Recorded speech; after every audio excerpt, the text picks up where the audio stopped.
Ladies and gentlemen, the American jury and Bulldog Nation, I am a father, I am a grandfather, I am an uncle, I'm also a friend. I have been around children just like all of you my entire life. I was once a child.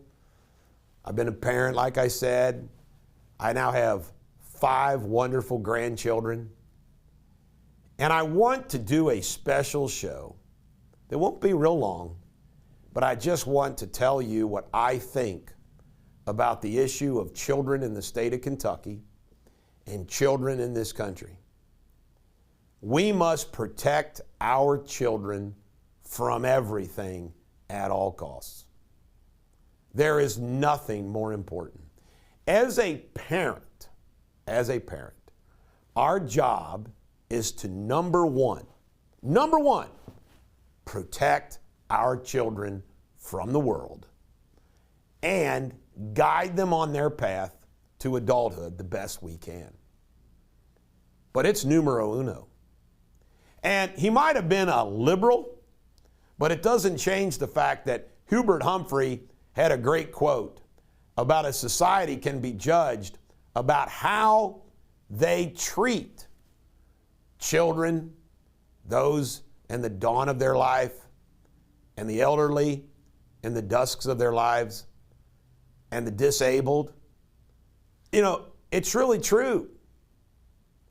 And I just want you to know that as an American and as a Kentuckian and as your governor, there will be no greater advocate for children. Now, it's not that easy.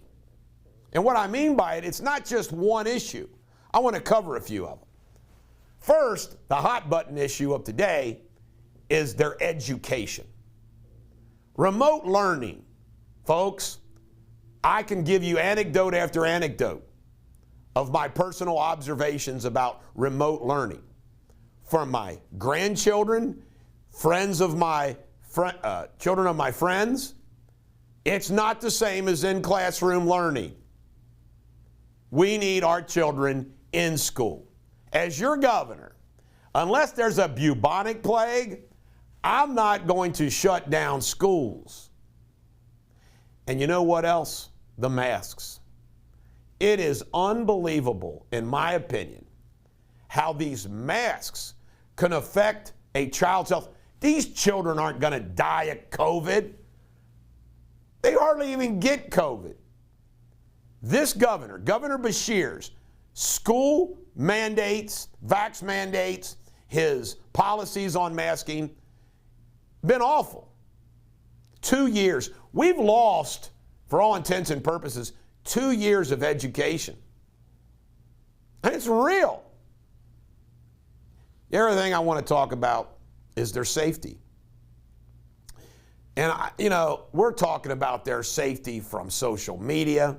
We're talking about sex trafficking, predators, the sexification of this country, and also their safety in our schools. I will never, ever, ever, ever understand the concept that we should not have people at schools armed to protect our children. People who are properly screened, psychologically tested, trained to protect those children from any harm, from an assailant, a sicko, a mentally deranged person that comes in there.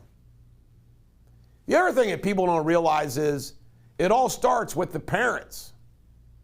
And what I mean by that is, think about the effect on children if the parents of those children suffer economically due to inflation.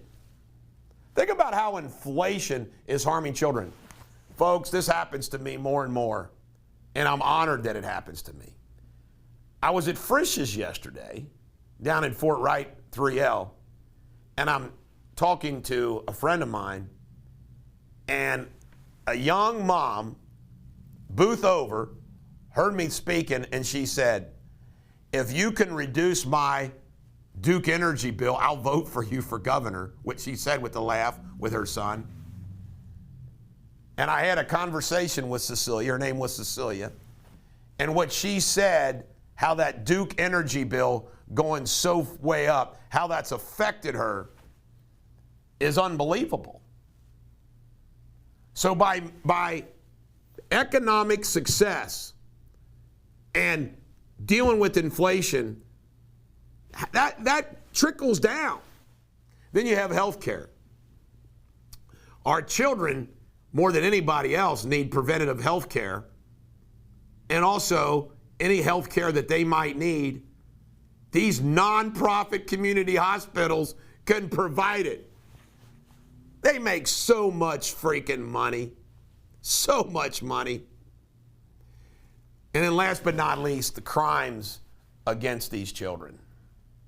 The destruction of innocence. I'm telling you, every time I'm with my grandchildren, my angels, I always think to myself how awesome they are, what fine young innocent children they are, and their parents worry about protecting them from the world. The destruction of the innocence of that child. Remember, I will be the only candidate for governor that believes that we need to have a system. And I'm not talking about just the conviction by a jury. It's got to be more than a conviction by a jury. We have to have a special process that we do it. But I support, because there's false accusations. There's nothing worse than being falsely accused of molesting a child. But when we know, beyond any shadow of a doubt, we know that there has been a sexual molesting of a child by an adult, I don't get why that person doesn't get the death penalty. Jesus said, anybody harms a child, millstone around their neck and thrown in the ocean, that's the death penalty. But I don't understand why there's not the death penalty for these serial child molesters. They get 5 or 10 years. What? I mean, it's disgusting. I support the death penalty. This is the bulldog. Every dog has their day. Every single day, we need to look out for our children.